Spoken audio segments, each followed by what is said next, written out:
Bien, ante todo, un saludo a quienes se están incorporando a este módulo introductorio relacionado a la gestión de los recursos hídricos.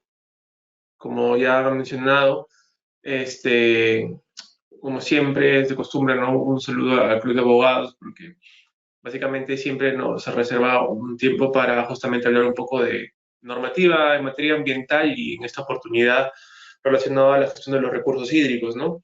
Van a ser evidentemente cuatro módulos que van a abordar un poco de la legislación sobre esta materia.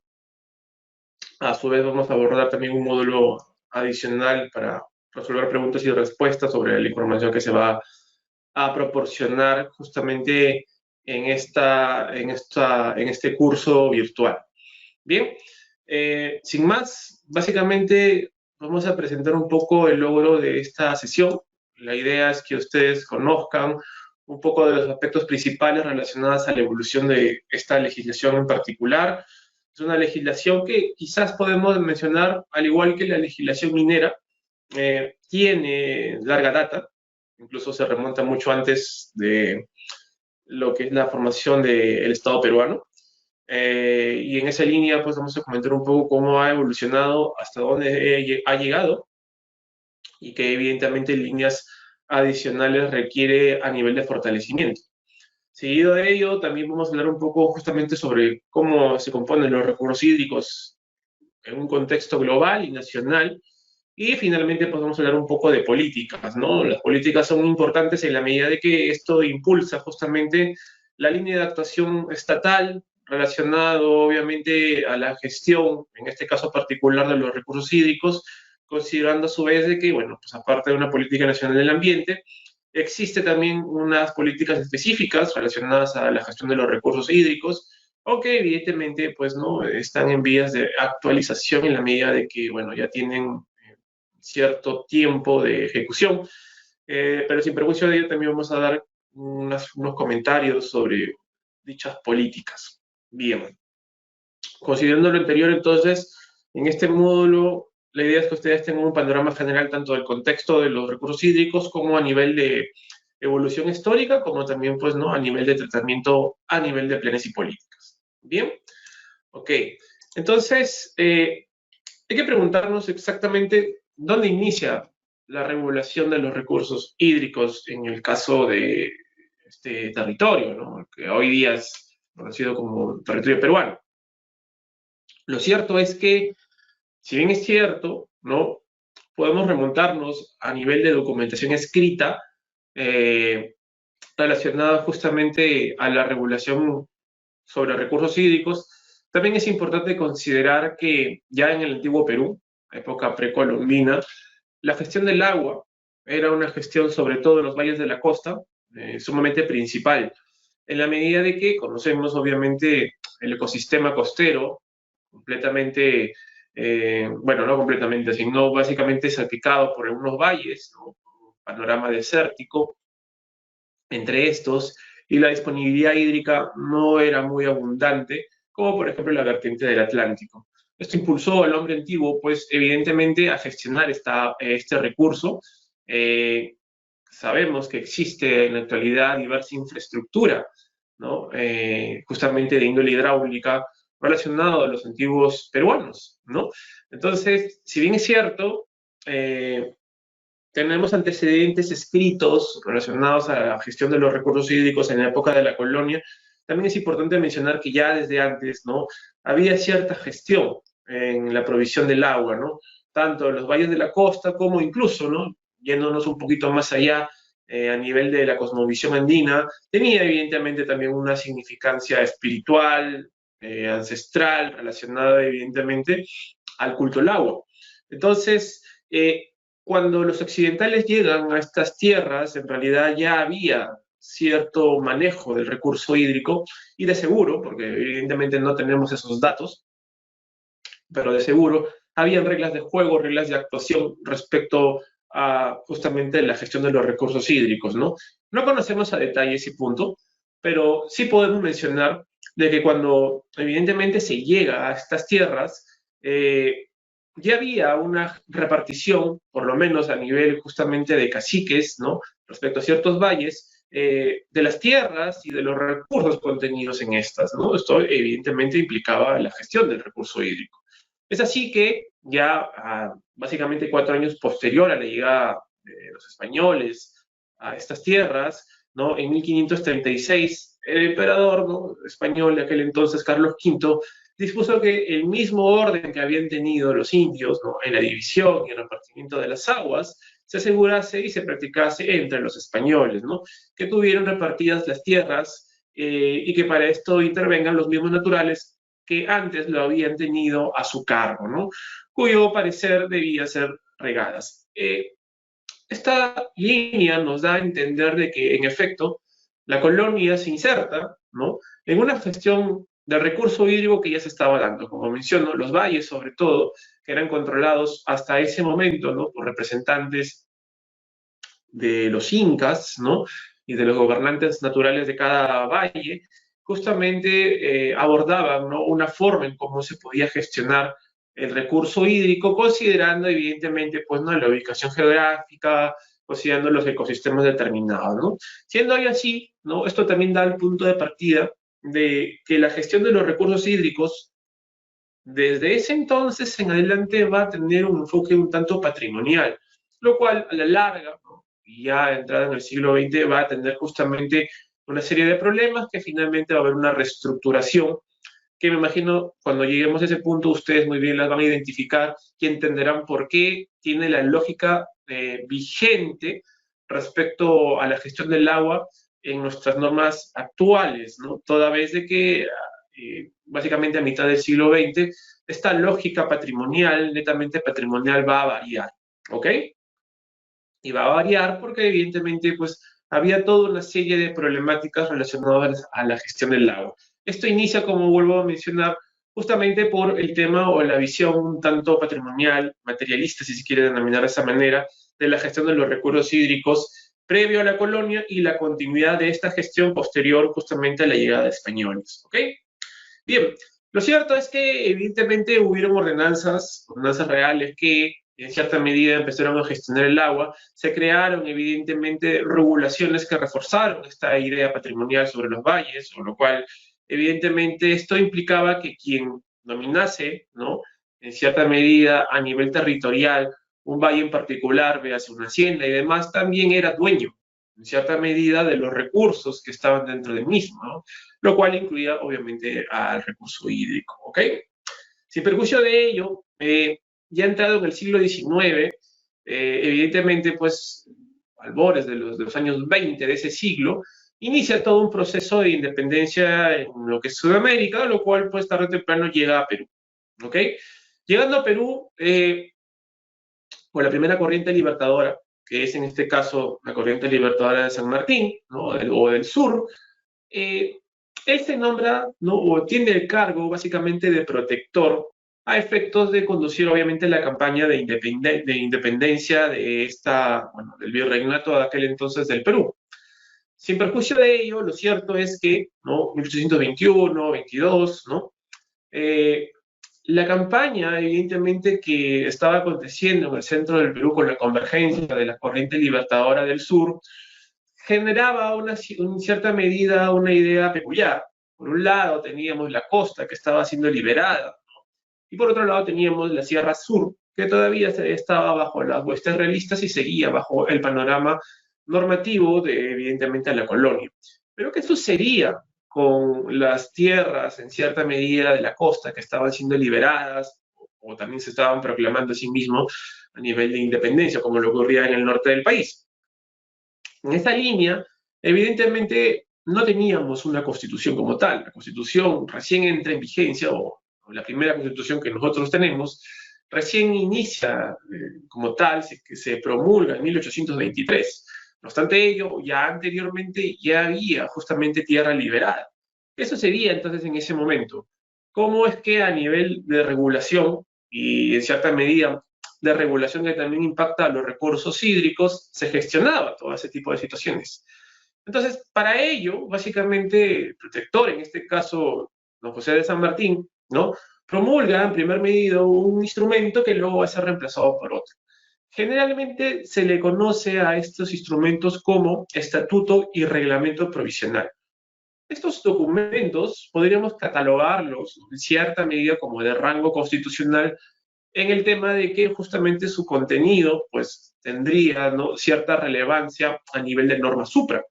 Pero más allá de ello, lo cierto y importante que debemos rescatar para considerar cómo se gestionaba y cómo iba a gestionarse de aquí en adelante la gestión de los recursos hídricos es que estos documentos eran básicamente unos textos jurídicos que tenían por objeto dar un proceso de transición, ¿no?, de un antiguo ordenamiento colonial hacia uno nuevo, pues considerando evidentemente que hasta ese momento la decisión de ser república y demás todavía no estaba siendo definida. No obstante ello, se requería en cierta medida contener, ¿no?, un régimen transitorio para la nueva forma de gobierno que iba a existir de aquí en adelante.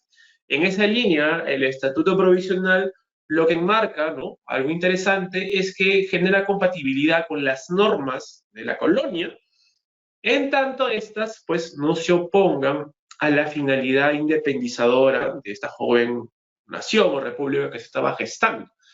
Siendo ella así, lo cierto es que esta lógica, véase quizás bajo una idea de puente normativo, va a estar no solamente centrada en el tema de recursos hídricos, también va a estar centrada en temas mineros y otros marcos regulatorios, y que progresivamente, en efecto, con la maduración normativa del Perú, ¿no?, posterior a su independencia, van a ser reemplazados progresivamente. Sin perjuicio de ello, también es cierto que esta idea de progresión no la tomemos como simplemente un par de décadas. Incluso el tema minero, ¿no?, ya ha entrado a finales del siglo XIX, recién se empieza a contener contextos netamente nacionales sobre el tema de la gestión minera. Similar característica va a ocurrir, pues, con el tema de los recursos hídricos, ¿ok?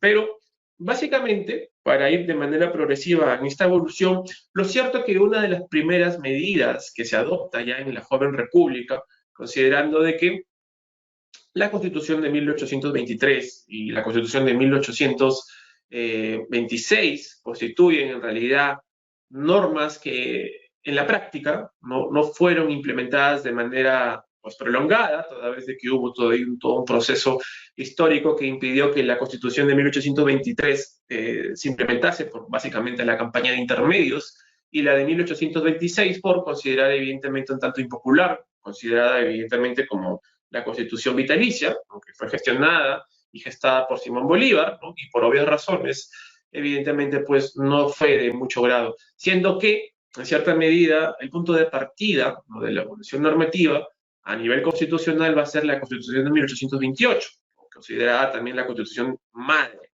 ¿ok?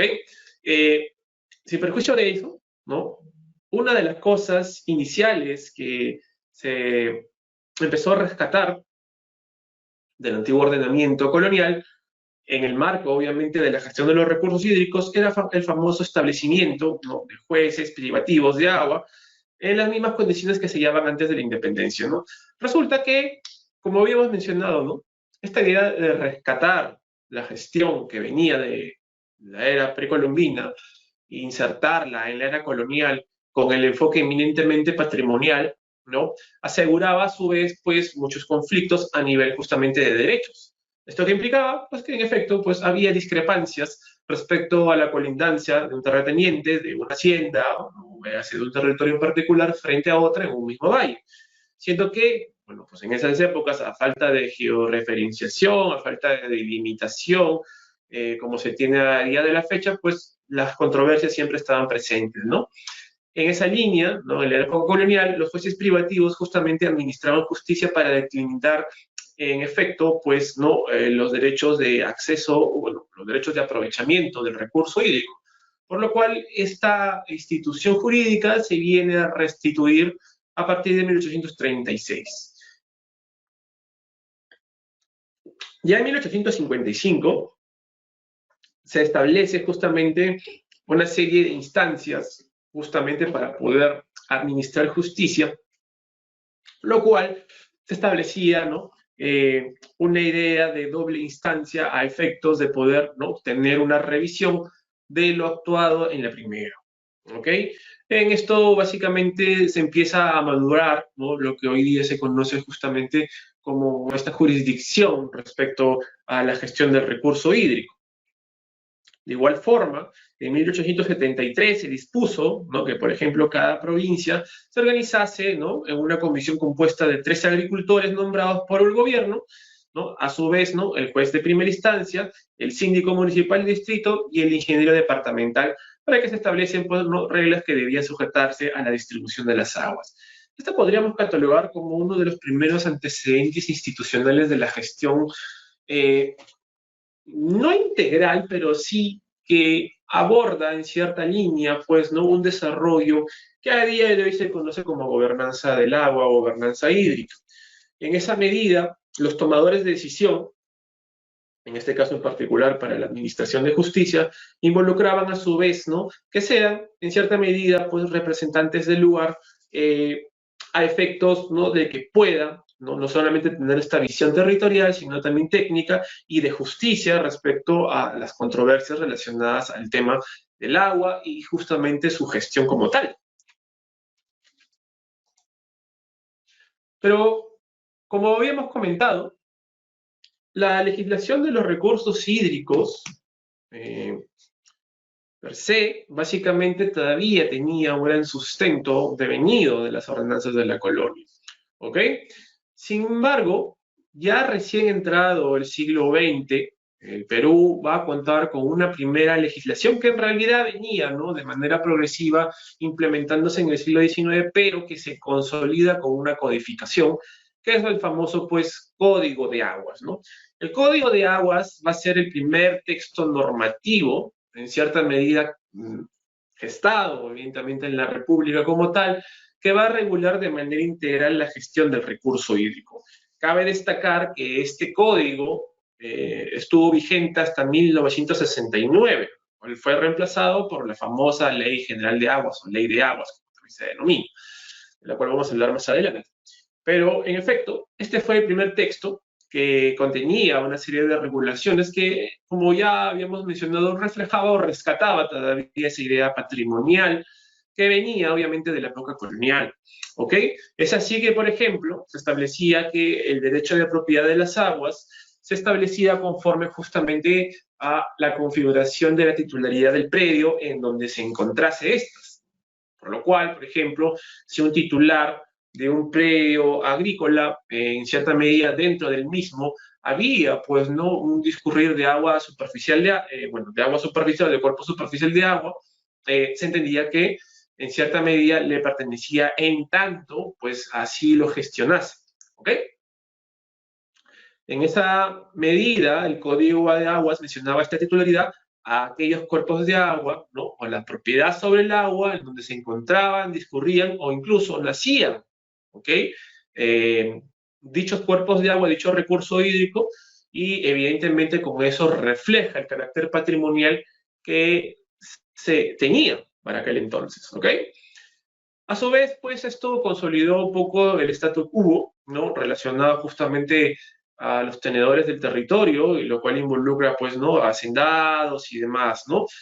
Ya vamos quizás intuyendo hacia dónde apuntaba todo esto, ¿no? Que la problemática, por ejemplo, del territorio no solamente se centraba en la propiedad superficial, ¿ya?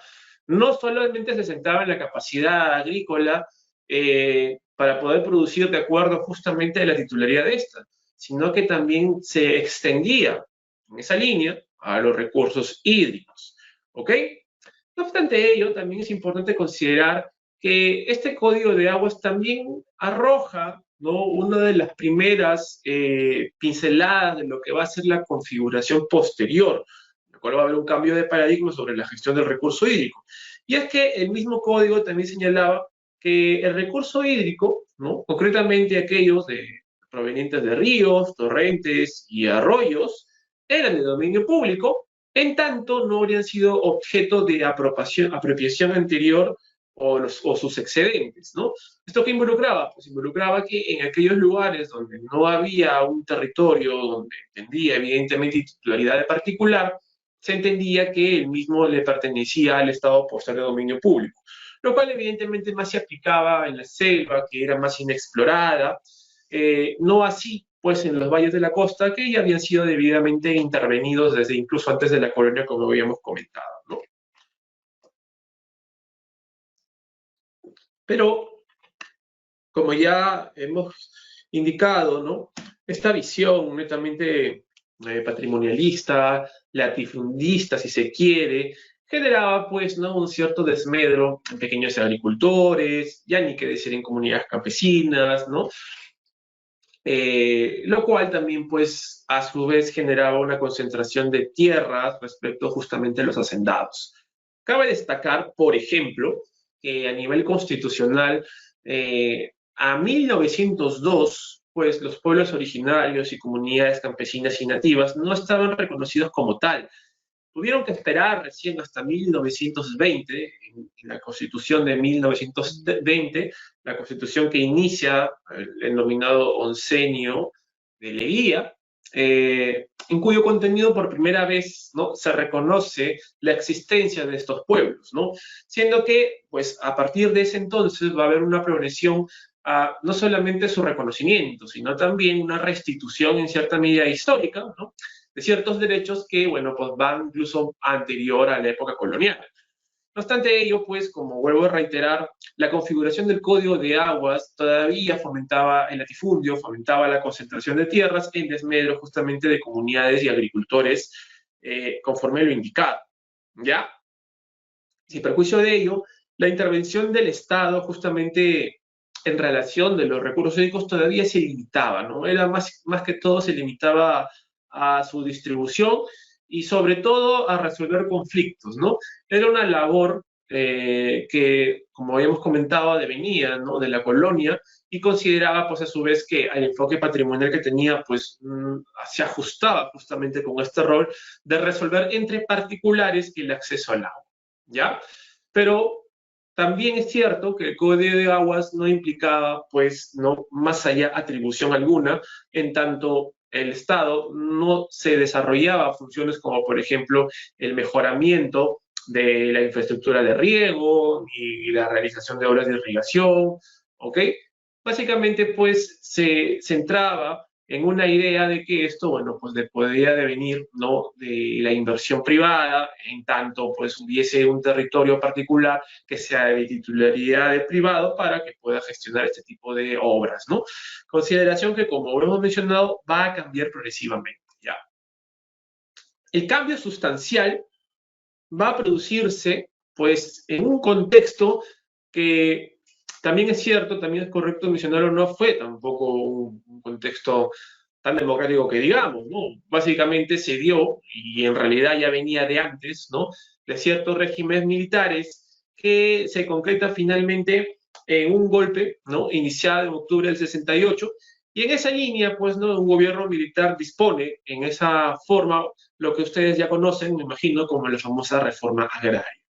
La reforma agraria, pues, estimados, no solo impacta en la regulación de la gestión de los territorios, o del territorio superficial, sino que también va a impactar en la gestión de los recursos hídricos, ¿ok? Cabe destacar que había una idea ideológica de eliminación del orden oligárquico y demás, con la idea justamente de dar tierras y derechos a comunidades nativas y campesinas que, como hemos comentado, desde la Constitución de 1920 empezaba su reconocimiento, siendo que al 68, 69, pues evidentemente ya había todo un proceso de existencia y reconocimiento legal, ¿ok? Siendo ello así, pues este es el segundo elemento, ¿no?, el segundo hito, si se quiere denominar bajo esa línea, de lo que es la gestión del recurso hídrico a nivel de evolución histórica, ¿ya? Primero que nada, cambia el paradigma que antes habíamos mencionado. Si en el Código de Aguas la visión era latifundista, patrimonialista, en este marco normativo, este decreto ley en realidad, básicamente se indica de manera expresa que todas las aguas son propiedad del Estado, ¿ya? Es ahí donde quizás hay cierta confusión con lo que va a venir después, ¿no?, al considerar todavía esta idea patrimonialista estatal, que no es tanto así, y ya lo vamos a explicar, pero lo cierto es que justamente, pues, la característica que inserta la Ley General de Aguas cambia el paradigma patrimonialista que antes se tenía, ¿ok? Así, a su vez, también el propio marco normativo del 69 en adelante, pues establece pues, una autoridad que permite usos particulares a terceros, ¿no? Es decir, para poder acceder al recurso hídrico se necesitaba, en cierta medida, de un título habilitante para poder acceder al mismo, ¿ya? A su vez, esta autoridad no solamente es netamente administrativa, es decir, no solamente se dedica a la tramitación de títulos habilitantes, sino también tiene cierta capacidad técnica. Es así que se dispone dentro de su contenido o dentro de sus funciones la capacidad de realizar estudios, así como de generar, obviamente, la vigilancia del recurso hídrico, en tanto pues se le otorgan los verbos rectores de controlar, prevenir, mantener, vigilar, y en efecto, ¿no? Restituyéndose en cierta medida la capacidad sancionadora del Estado, vía administrativa, pues también en sancionar. ¿Ok? La línea o el espíritu de la Ley General de Aguas, en primera línea, pues es contar o era contar con una autoridad única que se va a insertar, ¿ok? Dentro del sector agricultura y que en esa línea, pues, no va a desarrollarse a través de administraciones técnicas de aguas que poco a poco van a empezar a desconcentrarse en todo el país y que en esa línea, pues, va a asumir un nuevo status quo de la administración pública para ese entonces.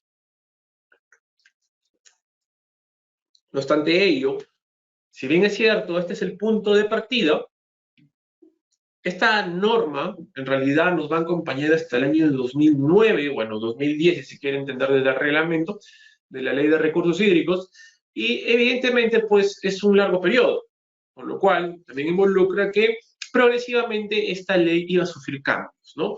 Uno de los cambios quizás que amerita mencionar es que esta visión de autoridad única poco a poco va a ser cedida y sobre todo, como yo razón en los años 90, por una visión un tanto sectorial. Se llega a un punto, por ejemplo, en el que tanto la autoridad sobre esta materia como la autoridad sectorial van a otorgar permisos relacionados justamente a la gestión del recurso hídrico. ¿Ok? Sin perjuicio de ello, lo interesante de su contenido, por ejemplo, se aborda en el artículo primero. Por ejemplo, se indica que las aguas, ¿no? Sin excepción alguna, son de propiedad del Estado y su dominio es inalienable e imprescriptible. No hay propiedad privada de aguas ni de derechos adquiridos sobre ellas, ¿no? Es decir, es un tanto interesante que no respete derechos adquiridos previos anterior a la dación de esta ley. ¿Ok? Pero sigue indicando pues que el uso justificado y racional del agua solo puede ser otorgado en armonía al interés social y el desarrollo del país. Es decir, la forma en cómo se accede al recurso hídrico no solamente depende del mero trámite administrativo, antes bien depende justamente de estos dos elementos que revisten, uno de interés social y otro evidentemente de interés por el desarrollo del país. ¿Ok? Este artículo, el artículo primero, pues desde un inicio, como hemos comentado, cambia ese paradigma latifundista y refleja evidentemente lo que ya teníamos o ya conocíamos, ¿no? De lo que se va a ir forjando poco y progresivamente en esos momentos, aunque todavía no se consolidaba, porque todavía no llegamos al 79, pero ya se iba consolidando justamente un rol del Estado en el cual pues intentaba justamente abordarlo todo con la idea de que, bueno, pues se tendía a creer que en esa línea pues iba a ser mucho mejor la gestión de los recursos, de la economía, entre otros. Esta ley establece, por ejemplo, que se requiere, pues, ¿no? De un derecho para usar las aguas, ¿no? Entonces, eso también es una de las primeras antecedentes de los títulos habilitantes vigentes, en la medida que el artículo 28 pues, dispone que se pueden otorgar mediante permiso, autorización o licencia. Esta triada, si se quiere denominar de esa manera, es algo que nos acompaña a nuestra época, en realidad.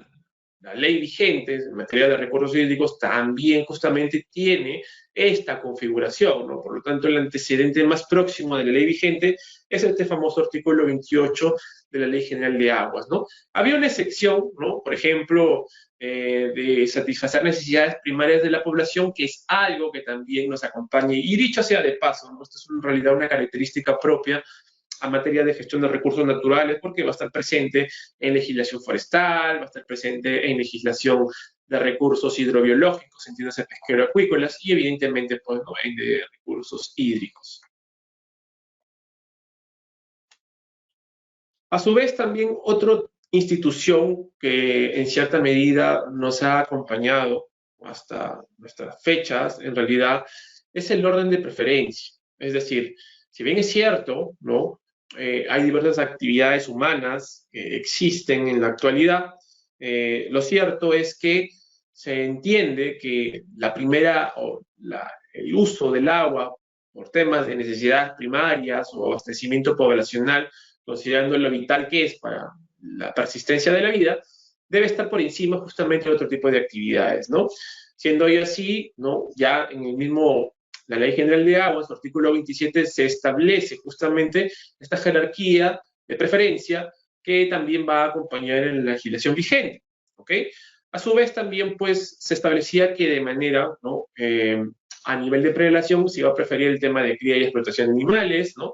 Agricultura, ¿no? Usos energéticos, industriales, mineros, entre otros.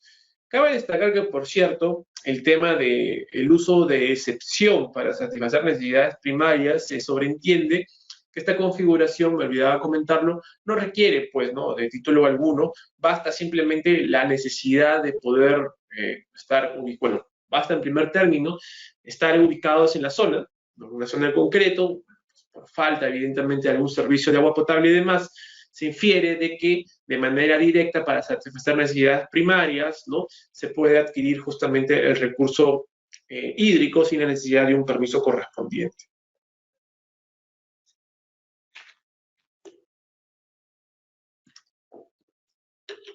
Ahora bien, habría ciertas condiciones también importantes que ameritan algunos comentarios. Primero que nada, al igual que en cierta medida para el tema de reserva de agua, como opera en la actualidad, lo cierto es que, bueno, pues el tema de los títulos habilitantes estaba condicionado a la disponibilidad del recurso hídrico, condicionados también a las necesidades reales del objeto que se destine, considerando el interés social y el desarrollo del país, ¿no? Era un tema importante y evidentemente estaban sujetos al cumplimiento de obligaciones. Esto que implica, bueno, pues que también había una naciente ejercicio de la labor supervisora, ¿no? Y sancionadora cuando corresponde por parte de la Autoridad de Recursos Hídricos. Como mencionábamos, el contexto inicial de esta legislación se inserta en el Ministerio, en el sector de Agricultura, concretamente en esta Dirección General de Aguas, ¿no? Que tenía evidentemente pues sus administraciones técnicas del distrito de riego, consideración que por ejemplo quienes están familiarizados con la gestión de recursos hídricos y tienen de por medio quizás trabajando en alguna empresa, ¿no?